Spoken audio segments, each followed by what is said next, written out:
Hi, I'm Jeff Stelling, and this is Football's Greatest. Each week I'll be sitting down with a legend to discuss and debate some of the best exponents of the beautiful game. The players that got you off your seat, the hard men that made you wince, and the moments that will stay with you for life. Now, some things just naturally seem to go together, don't they?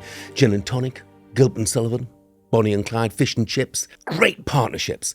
And that is what we'll be discussing today. I have been inextricably linked for the past 40 years or so with my guest today.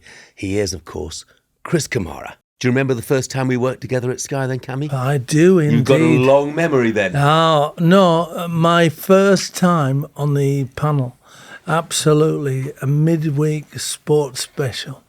I got invited by Ian Condo, the producer, to do a midweek sports special, and I couldn't believe it, really. He had me on Clive Allen, Alan Mullery, and Frank McClintock, and me. Wow. And that was the first time I was on there. And Frank used to be my manager at Brentford, so I knew him well. So I got talking to him, and he was great.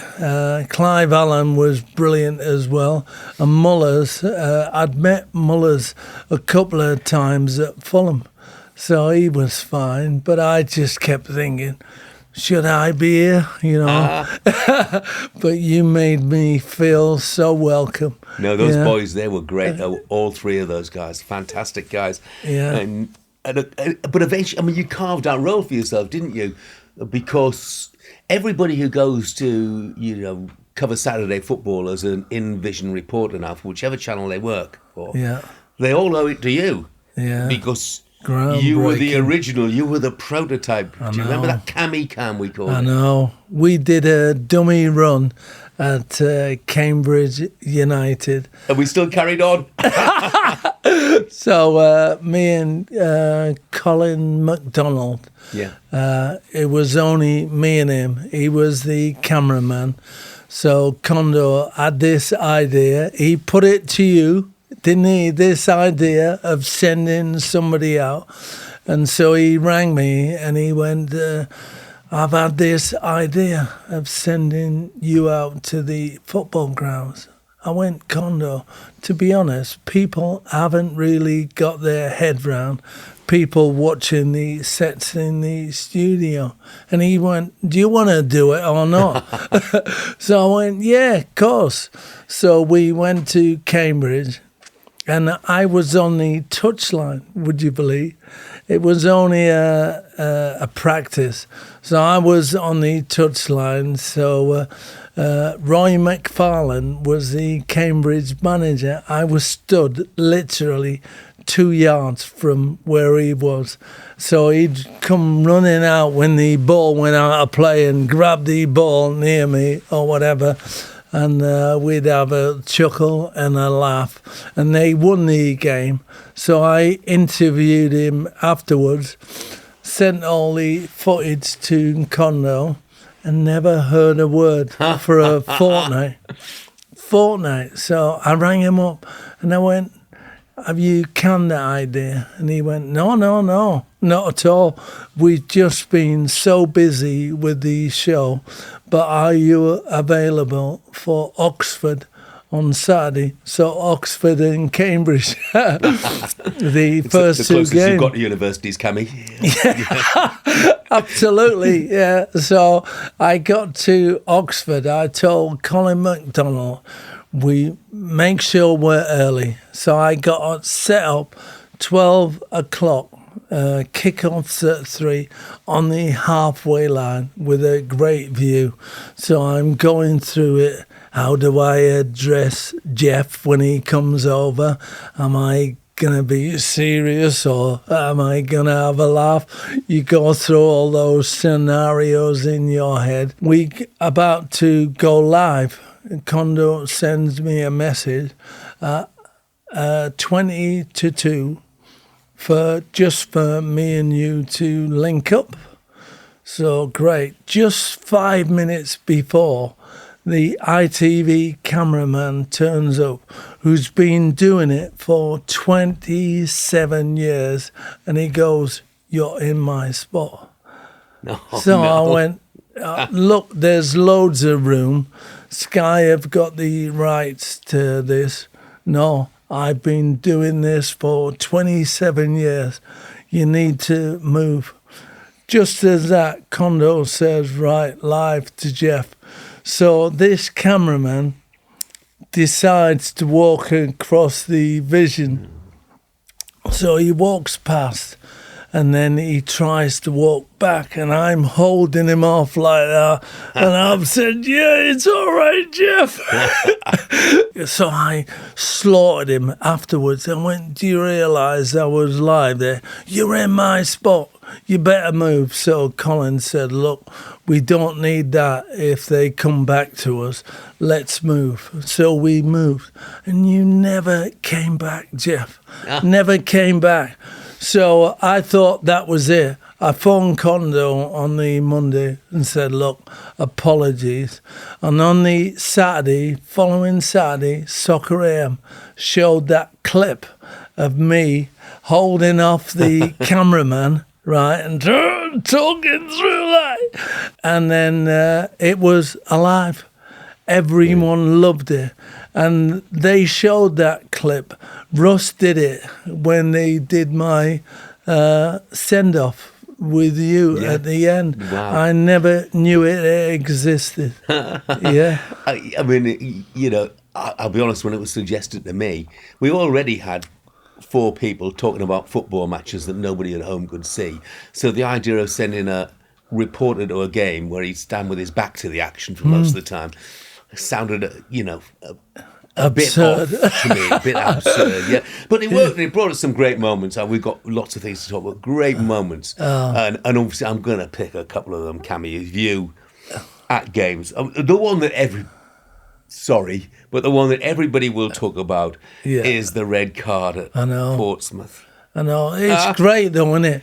However many years ago it was, and people still talk about it. Yeah. 2010, I think it was, Jeff. And now I'll never... people say, "Do you get fed up when that gets mentioned?" No, I don't. Not at all. It could have went either way, that situation. Thankfully, it went the right way.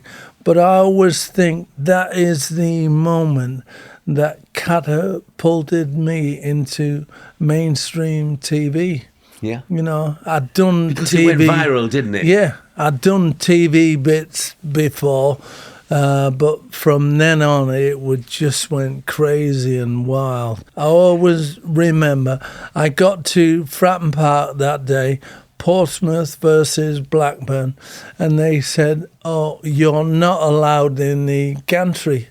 So I went, "Why?" They went, "Health and safety, only the commentators and the main commentators are allowed in the gantry. You can go up there." So where can I go? "You're in the corner next to the fratting." So I went over there. It seemed fine, no worries. I got pitch side right by the corner flag. And then health and safety came once again and said, "Look, it's raining. This is a passageway for people. You need to go 10 yards back." So I went, "I can't see 10 yards back." And they went, "Look, all or nothing." So I said, "Yeah." So I said, "Can I stand there without the camera?" And they went, "Yeah, that's fine, but you can't bring the camera up there." So I was looking over my shoulder. Carly Bassett, who's the link between me and you, said to me, "Jeff's going to come to you," right? And just as she said that, Charlie shouted, "Goal!" So you went to Charlie. So she went, "Right, you're next." I looked round. back at the game, back at the camera, and Tomo shouted, "Goal!" in his game. So eventually you came to me, let's go down to There's Chris been a red Kamara. card at Fratton Park, Chris Kamara, but to who? I don't know, Jeff. Red card, must have missed that. I think you blamed the rain getting in your eyes. I said the rain must have got in my eye. I actually saw Abraham Grant on the touchline, right? So I thought, maybe he's brought a sub on or whatever, but I missed it totally. And I thought, should I tell lies and say, "Oh yeah, Jeff, yeah, okay then"? But no, I stuck to it. It was a wonderful moment. One of my other favourite moments, Kammy, was Papa Bouba Diop. Oh, the man mountain himself. Yeah. God rest his soul. Yeah, has he scored? Might have, might not have. Think David so? Healy. Not sure. David Healy is running away. Yeah, we had some great times, fantastic. Jeff. Yeah.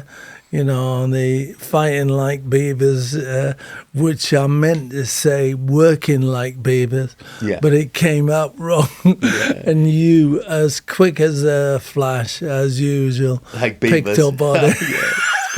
It was easy to pick up on, Kammy, it's end-to-end stuff, but it's all at the forest end. I mean, Well, it was true. I still don't get that one. No, there were just some wonderful, wonderful moments. And I'll tell you one of the other things that really surprised me after all of these years, I don't even know how it came about, Kammy. Unbelievable Jeff. I know. I mean, how did that happen, and how did it become almost a national catchphrase? Yeah. It was the year 2000, and they did the Christmas funnies, I think it was the first time I was involved in the funnies. I did 99, 2000 season, so I thought, they didn't mention it then, and I was hardly in the funnies. And then they kept showing me saying, "Unbelievable, Jeff, unbelievable, Jeff." And I actually got to QPR versus Man City, and the lads must have been watching it on the coach, the Man City lads. Kevin Keegan was the manager, and they all came onto the pitch just before the game to look round the stadium, and I went, "Unbelievable, Jeff," and I thought, what are they on about?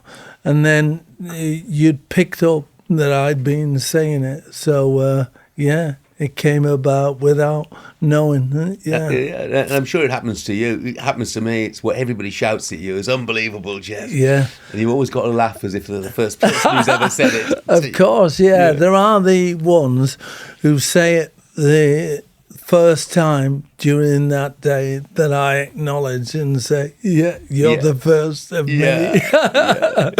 Now, thanks for watching Football's Greatest on YouTube. But can I ask you please to hit that subscribe button? That way you won't miss any of our future episodes, and we have some great guests coming up on the show. I mean, obviously, we had some great times, and we've never lived in each other's pockets, but, in those days we've been together to Tenerife and Ireland, and the World Cup. In 2002, which was a phenomenal trip, wasn't it? It was such a good trip there.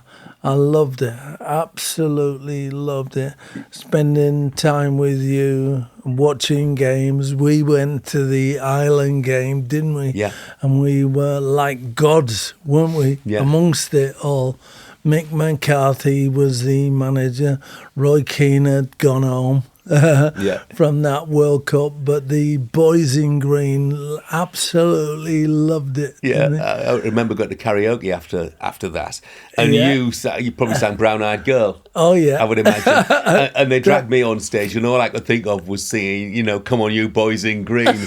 Went down the score. I think it might have been the same place actually. After that game, somebody said, "Come on, we're going to church." I thought, I'm not going to church. I want to find a bar. but it was a converted church and it was open all night. That's incredible. And we had the access to this place, didn't we? Yeah. And we could decide who came in. Yeah. And who didn't. The owner would look at us.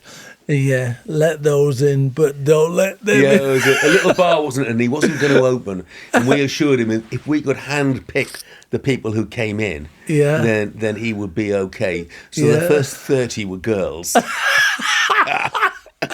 I was keeping quiet on that.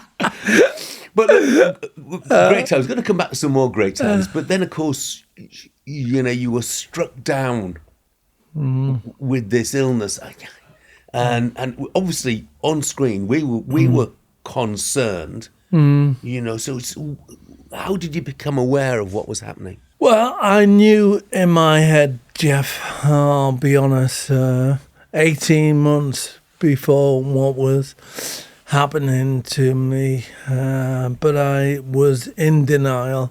I've never ever gone to doctors. I'm an old dinosaur, and I can just say, please, anybody out there listening to this, don't do as I did. Basically, I prided myself on not going to the doctors. I climbed Kilimanjaro in 2011, and I went to my local doctors for him to sign a certificate of health, and he said, basically, you've been registered with us since 1989 and I've never seen you, so you must be okay. So he signed it for me, and I came out all chuffed and that. And when I played, I hardly went to see the physio ever, and wasn't one for massages and all that type of stuff. So I basically got this illness and tried to ignore it, and kept thinking, one of these days I'll wake up and it won't be there. Yeah, I'll ignore it. And of course, that was the wrong thing to do. Eventually I got diagnosed with an underactive thyroid, and I thought, all my prayers are answered. But I got the medication, and still the apraxia was there. And then I went to the neurosurgeon, the brain surgeon, and he said, you've got apraxia of speech. What the hell's apraxia of speech? Where the brain and the voice, the link up between the two breaks down. And so you know what you want to say, but the mouth can't say it. And I thought, crikey, and then the underactive thyroid fella says, if you'd came 18 months, we could have saved your thyroid, but you live on tablets now for the rest of your life. And then trying to get my voice back initially was, it was heartbreaking, Jeff, to do your show and not be like I was before, having a laugh, just saying what came on the top of my head. That became so difficult, I can't describe it really how tough, but I dreaded doing Soccer Saturday, a show that I loved, because I thought I can't do it properly, but I don't want to tell anyone that I'm suffering, but you all knew. Yeah. I mean, eventually, I think that, look, stop me if I'm wrong, but people said you're never going to be able to speak properly again. But you went off. You're a stubborn old son, so you wouldn't accept that, and went off to Mexico, had some treatment there, which changed your life again. Yeah, absolutely, yeah. Well, I had two things to do. And the first one was feeling sorry for myself, and I did. I'll be honest. I had some really dark thoughts, and I thought, oh, God, I've got Alzheimer's, dementia. I don't want to be a burden to my family. I'll just take myself out the equation. And then the grandkids had come round, or they'd been round during the pandemic. And I'd think, oh, you're being stupid. And then I'd have a good day. And then I think, oh, I'm imagining what's going on. Just get on with it, get on with your life and stop whinging and stuff. And then eventually it became too bad. And I tried everything, Jeff. I went on these diets. I tried all sorts of medication, but nothing changed my voice being slow. So I went to Mexico for this treatment. And thankfully, I've got the fluency back. I am going back to Mexico in the new year. So to try and get the pace back in my speech, if I can. I don't know whether I can. It's got the fluency back now. I can talk without thinking, whereas before you had to think, and I'm no good at thinking, Jeff. As you know, it's all off the cuff. But the great thing was, Kammy, that after that, I mean, we went to Sri Lanka to do an episode of The World's Most Dangerous Roads, which was based around discussion, really, and you couldn't have done it, could you, a few months beforehand? No, so not at it was all. amazing how much it improved. By the way, I immediately found out where the pecking order was in that, because we were standing, I'm sure you remember, standing at Heathrow waiting to board a flight for Qatar Airways to Doha, and a woman raced up, oh, Kammy, I love you, Kammy. Can I have your picture, Kammy? And you obliged, because then she turned around, she looked at me, she said, oh, and you're the other one. so I knew my position. All of this misfortune and illness that's happened to you, though, Kammy. Again, I remember we've been on, not long after, on a prostate cancer walk together again, because you're a great supporter of loads of charities, including prostate cancer. And did you suddenly become aware of the groundswell of love and feeling for you? From everybody, everybody, Jeff. Yeah, it was incredible. Coming out and thinking they'll look at me and I'll feel like the victim. Instead, it was the total opposite. Everyone, how are you? Hope you're well. I hope things are good. Every single TV station, apart from Sky, and I'd probably done my time at Sky anyway. So BBC, ITV, Channel 4, Channel 5, some of the other channels, Dave, as you said, all came forward and offered me work. But you do know I can't talk properly at the moment. We don't care. We just want you on our screens. So that's been amazing. Talking about the world's most dangerous roads, I was nearly responsible for killing Jeff Stelling, which I must say, the 2 days when I drove 3 days altogether, but the last day was fine.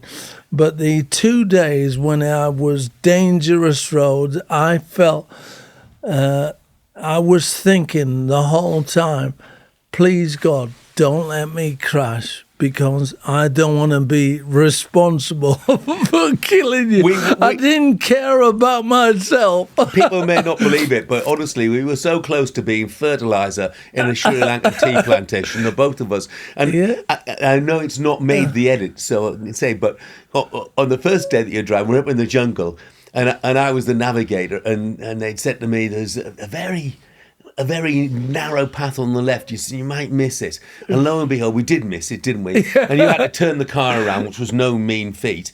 And we came back, And obviously it's on the right by now. And there it is, Kammy. There it is.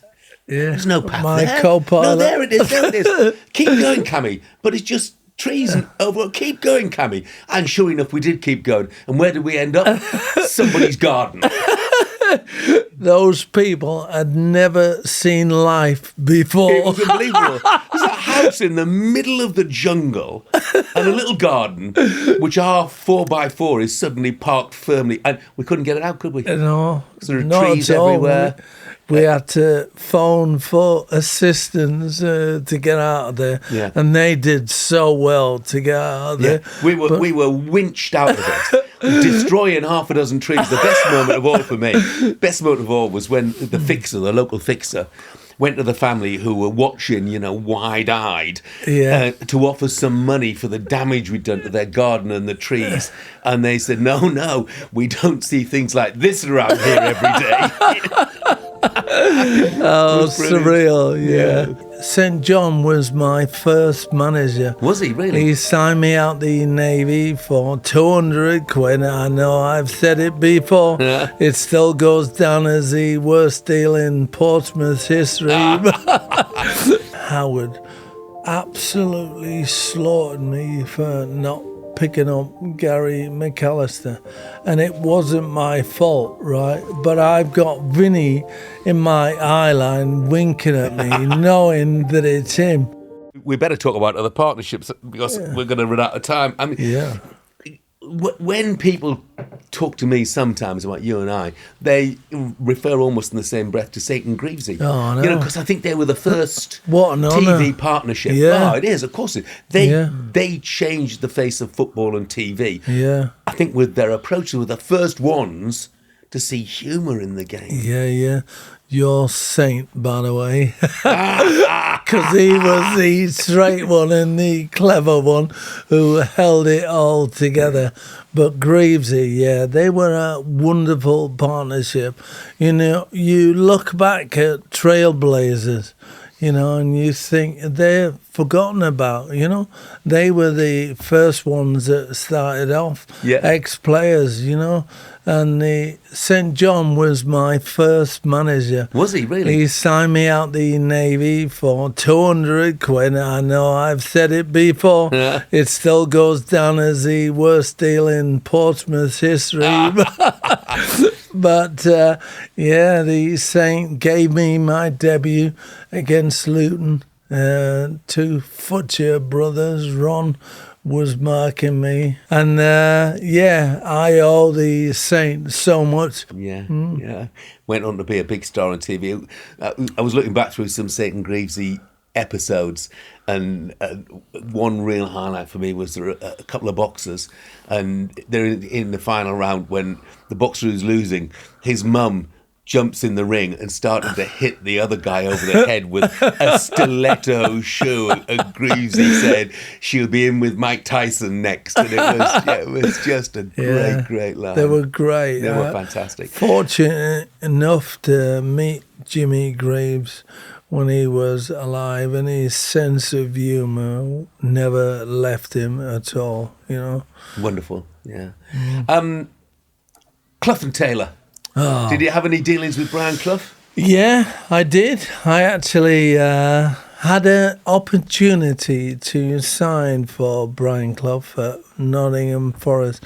Unfortunately, it didn't work out. But he lived in Valley Road in Middlesbrough. Yeah.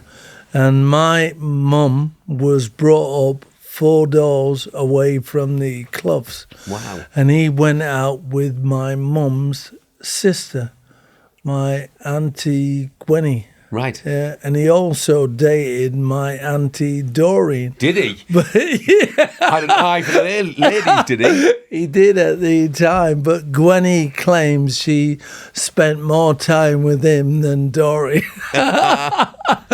But so a borough icon, absolutely. Why didn't you sign for him then when he was interested?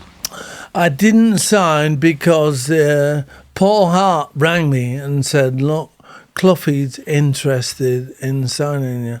So he went, would you come? Well, would I come? Of course. I'd walk there, to sign for you. So he said, all right, leave it with me. I'll come back to you. Anyway, he come back and he went, he sorted out someone else. So I went, who's that then? Anyway, as it turned out, I think it was Scott Gemmell who got his debut and played instead. So, but yeah, I would love to have played for him, Yeah. Loved Borough icon.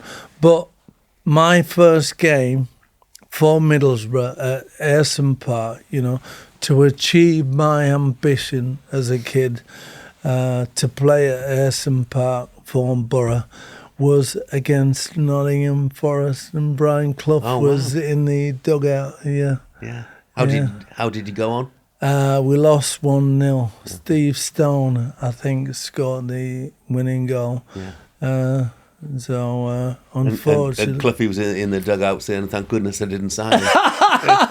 I think so. Yeah. Of course, Clough and Taylor's first league team was my club, was Hartlepool. So, and Cloughy had an eye for PR, so he'd have pictures taken of him, driving the team bus because we were so hard up and things. And he famously he danced. He had the first dance with my lovely late sister Sue at the Hartlepool Amalgamation Ball. Because he was manager of the football club, she was the reigning Miss Hartlepool, and one of her duties was to dance with Brian Clough. Yeah, great. Were you a fan then when Cloughy? Yeah, I was. Did I you used to go to games then? Brilliant. Then. Well, my sister was the first one to take me to games, because I was too young to go on my own then. So, and I tell you what, and they turned our fortunes right around. We didn't get promotion, but we were perennial strugglers. We were always in the bottom four, always had to apply for re-election. And somehow the pair of them, who come from Burton Albion, got us 2/3 of the way up the table. They were great days, and you could see not quite how successful they were going to be, but you felt they had something special. Talking to people with something special. Yeah. Sir Alex has had some good partners over the years, hasn't he? He certainly has. He picked Brian Kidd out as one of them. Brian Kidd, Steve McLaren, to name but just two. But when you think of Manchester United and Alex Ferguson, you think of him as an entity on his own. Yeah, you do. Don't you? You don't think of a sidekick. It's a bit like Pep Guardiola now, isn't it? You don't think of his number two at all. I don't know. Or Jurgen Klopp, if you like. Who is his number two? I don't know. He's Pep Guardiola's number two.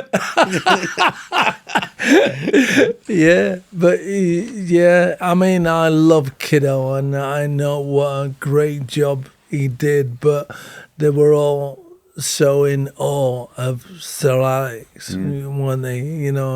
He was amazing, and he evolved so many times it was untrue, and that's what separated him from the rest. I do hope you're enjoying the show. I just want to tell you that you can follow us at Football's Greatest Pod on Instagram, TikTok and Facebook, and search for Football's Greatest Pod to find us on X. You mentioned before we started this your favourite playing partnership, which was Vinnie Jones. Oh, I love playing with Vinnie at Leeds.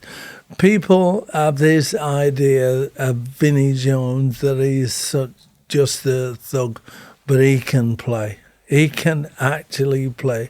He can strike the ball brilliantly. He scored a 30-yarder when I was playing with him against Hull City at Ellen Road, and it's a brilliant goal. Absolutely top draw. But he could play. He was in character. And Howard Wilkinson, as he said to me when I signed, don't slide into challenges. If you get booked, it's £100 fine. And the next time it's 200 and so-and-so and onwards. And he told Vinnie the same thing. So Vinnie was booked once in his whole time at Leeds, never sent off. And we had a good partnership. Obviously, David Batty was part of that trio, really, but he'd realised he had a hard season for a youngster. So he dropped him and put me in with Vinny towards the end of our first season. And then he sold Vinny at the end of that season to Dave Bassett at Sheffield and brought in Gary McAllister. So, yeah, it was a good time to be there. And, Gordon Strachan always thinks it's remarkable when he looks at Vinny's career in Hollywood and acting and my career in TV and everything. He just says, I can't believe you two have made the most of your lives. Like, you wouldn't have imagined it, would you? Yeah, no, absolutely not at amazing. all. Yeah. Yeah. I mean, in contrast, David Batty, he keeps an incredibly low profile, doesn't he, these days? And very much so, yeah. I find it a bit hard to believe that Kamara and Jones in midfield didn't pick up yellow and red cards. I know. Really do, Can you believe it? Yeah. No. It was all the fear of being fined. So I used to slide into challenges. I used to think I had a telescopic leg, but of course you timed it wrong sometime. And he said to me when he signed me, that's the only thing in your game I've got to get rid of. If you slide in, you're in trouble. Yeah. I mean, partnerships. I just want to mention one in management because we're going to move on just a couple of playing partnerships as well in a moment. But Neil Warnock and Kevin Blackwell. I used to call them Cross and Blackwell because they've been absolutely everywhere together and real characters. But look, in terms of playing partners, there are so many great partnerships, aren't there? They take you right back to another Leeds partnership, and that was Billy Bremner and Johnny Giles. Now, you and Vinny didn't pick up many cards, but I'll tell you what, Billy Bremner and Johnny Giles certainly did. They did, but they were fantastic players. They were even smaller than you, Jeff. But ability-wise and passing-wise and tenacity-wise, they were absolutely amazing. They really were. And I saw you watch them and you try to emulate them as a kid. Obviously, when you become a pro, you concentrate on what you're good at or what you're not good at. But watching those just was awesome. Yeah, I think the Leeds dressing room motto was "Keep fighting." They took it literally, didn't they? But they took no prisoners. But no. People think Man City invented keepball, but no, they didn't. No, all I can say is YouTube it now and watch Leeds United versus Southampton, right, where Leeds in the early 70s have, I think it's 16 consecutive passes on the pitch, and there's players putting their knee on the ball and all sorts. Brilliant. They played the passing game like nothing else. Look, there's so many other great playing partnerships we could mention. Pallister and Bruce, York and Cole, Wright and Bright. Yeah. Obviously, I just want to touch on one more, though, because it takes you back to your love of Middlesbrough. It's a sort of unlikely pairing with Bobby Murdoch, who must have been near the end of his career, and Graham Souness at the start of his career, really. Brilliant, absolutely brilliant. I can always remember this when he signed for Middlesbrough, Graham Souness from Spurs. He'd been knocking on Bill Nicholson's door saying I should be playing in the first team. And I read the Evening Gazette, this story. I should have been playing for Spurs, so I'm going to get the chance with Big Jack to play Borough. So Big Jack Charlton signed him, and Bobby Murdoch, and they were brilliant. Absolutely. Silkiest was awesome. What a great player. And Bobby Murdoch, I thought he was finished, an old man, but, not at all.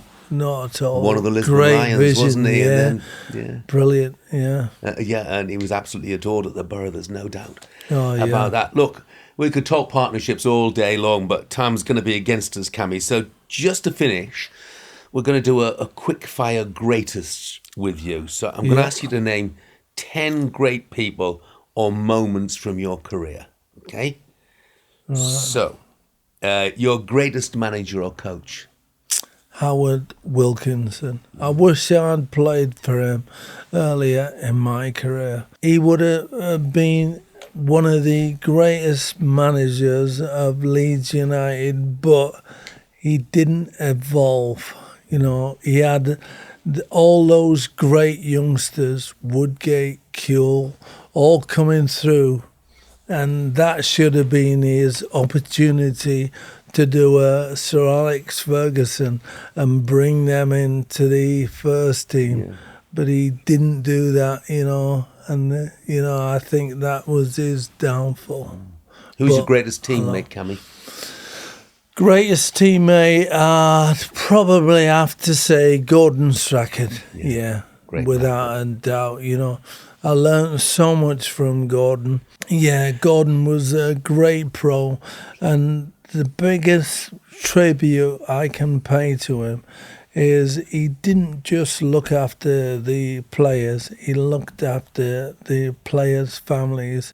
What was your greatest goal? I was surprised by how many goals you scored. Yeah, you were. You got a favourite? I have, yeah.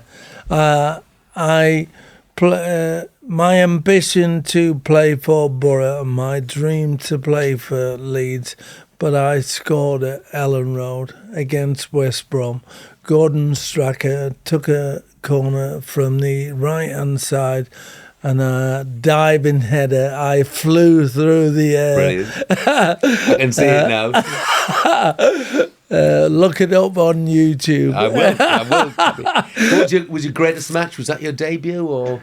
Well, like I said, my ambition to play for Borough, so playing at Ayresome Park for Borough was great against Forest, and playing for Leeds, my debut was against West Brom. Yeah, that was a great occasion as well. Your greatest mate in football, not your TV mates, your greatest mate in football? Probably, once again, I'll say Gordon Strachan. Yeah. Good lad, good lad.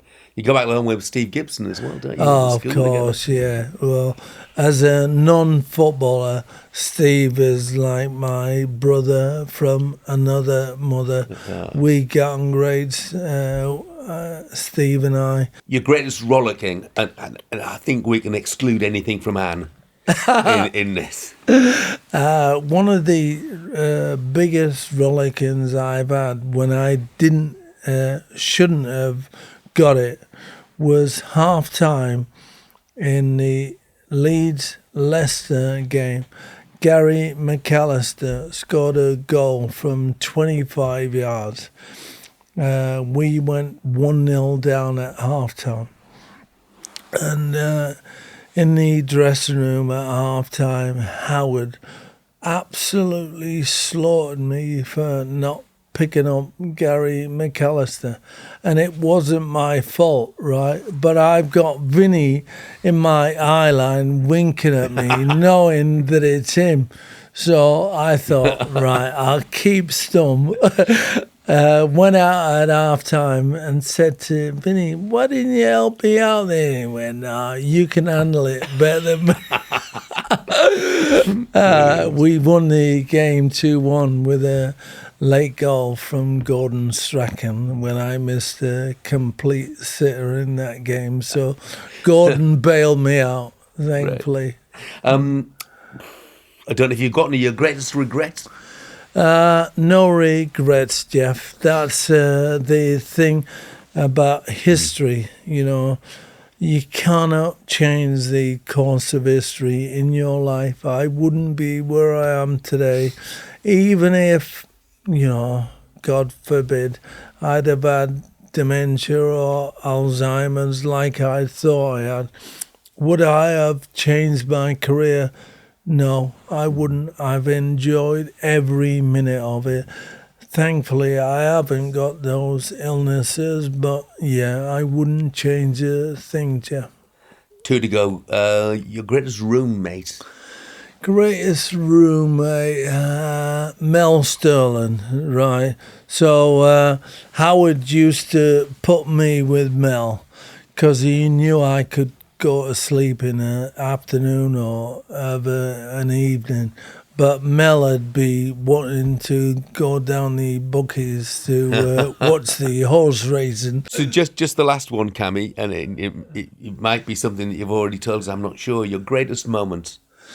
My greatest moment? Well, I've got a few, Jeff, but certainly my debut for Borough at Ayresome Park, my debut for Leeds, Ellen Road, and my debut in the game at Portsmouth, all those magical moments, and, I wouldn't be where I am today without those. Magical moments coming from a magical life, really. Look, thanks so much for joining us. No, really enjoyed Jeff, it. It's a pleasure, Lovely to see you again, and let's work together in the new year. Yeah, let's hope so. Fingers crossed. And we have reached the end of Football's Greatest.